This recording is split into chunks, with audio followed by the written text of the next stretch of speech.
Welcome to the last video of the introduction. We've covered a lot of ground already. By now you know that deep learning is just a specialized type of machine learning, and you should have an idea of how it differs from other analytical methods. Deep learning is going to complement the many other methods in your data analysis toolbox, including straight-up statistics and shallow machine learning. We'll see some examples of this throughout the course. The last thing I want to discuss before we get programming is the different types of machine learning.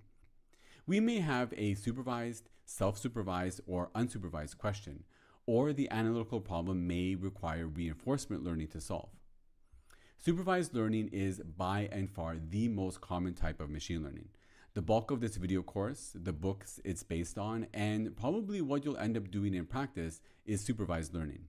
In supervised learning, we have a data set with predefined labels. Remember this diagram contrasting classical programming with machine learning? The labels are the answers that are associated with the data. Machine learning develops the rules, telling us how to get from the data to the answer, or the rules in our diagram. If you're familiar with machine learning, you'll know that there are many methods we can use in supervised learning. Deep learning is just one solution. We'll briefly look at some other methods as we get into more detail. When we talk about supervised learning, we're typically referring to regression and classification. The easiest way to remember the difference is that regression tries to make a prediction on a continuous scale. We saw some examples earlier, like trying to predict house prices given a variety of input variables, or trying to predict a person's age given an image of their face. In contrast, classification tries to make a prediction on a categorical scale. In binary classification, we only have two possible outcomes, like predicting if a picture is of a car or a dog.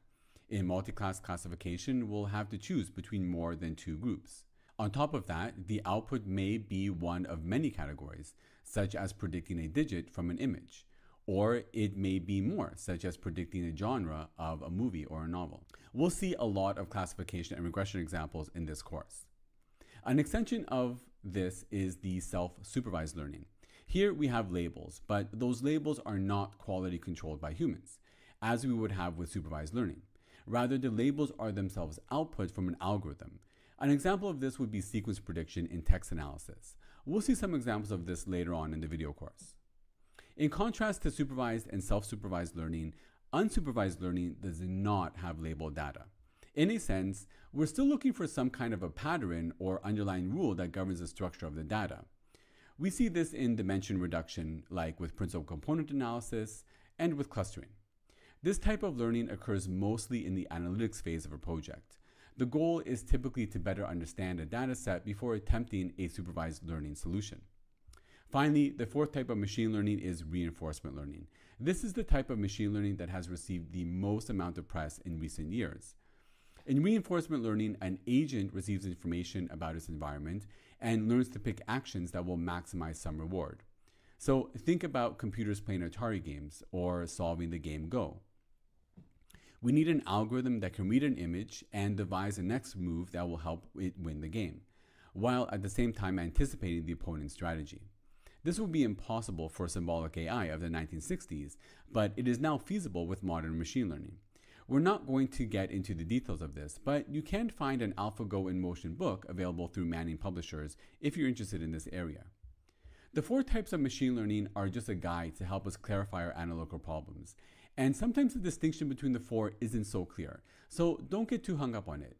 Just know that there are different approaches depending on how we understand our data and the analytical problem at hand. I also made a distinction between statistics and machine learning in the last video. There are plenty of data scientists and statisticians who will use various dimensionality reduction and clustering algorithms and not consider this machine learning. That's not a problem. These are just labels we give our tools to help us organize them. It helps us to keep an overview of how they're all related to each other and what their requirements and goals are.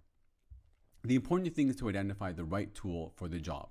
We're going to focus on deep learning for supervised and self-supervised learning, but I want to emphasize that deep learning is not going to be your go-to method for every single problem. In the first half of the video course, we'll look at some classic problems in machine learning.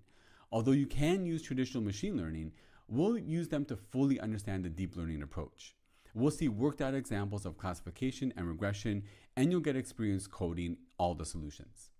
Once we have this thorough foundation, we'll get into areas where deep learning really excels.